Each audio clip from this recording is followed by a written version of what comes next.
Okay, I figured I can address this question here because it's actually asked quite a bit.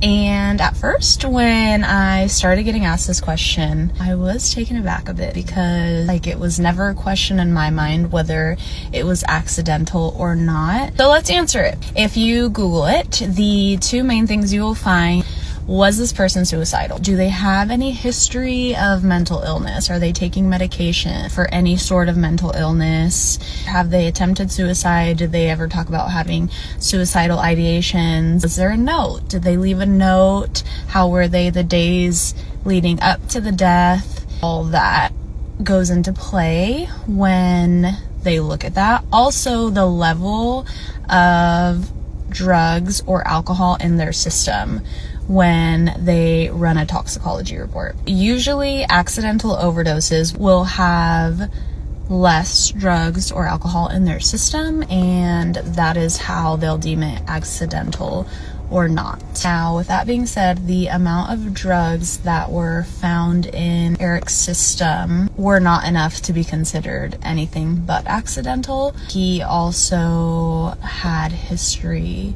of drug use and addiction. He wasn't suicidal.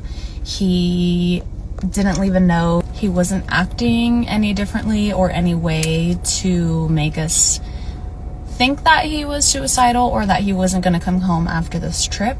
Another big thing is, I know for a fact Eric would never ever leave his kids.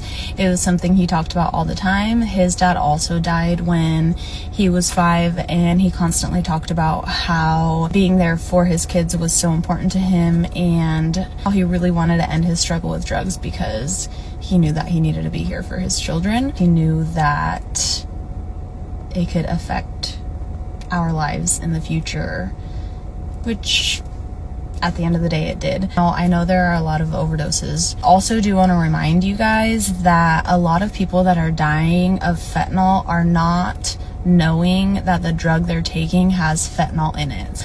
A lot of these deaths are people thinking they're doing some other drug or a pain pill and it's laced with fentanyl. Eric was a fentanyl user, unfortunately, was his drug of choice at the end of his life.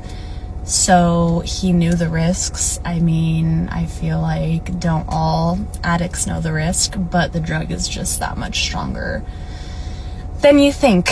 That's another comment I get is, how could it be accidental if he knew that it could kill him? And yeah, he did know it could kill him, but he didn't want it to. So that's how I know.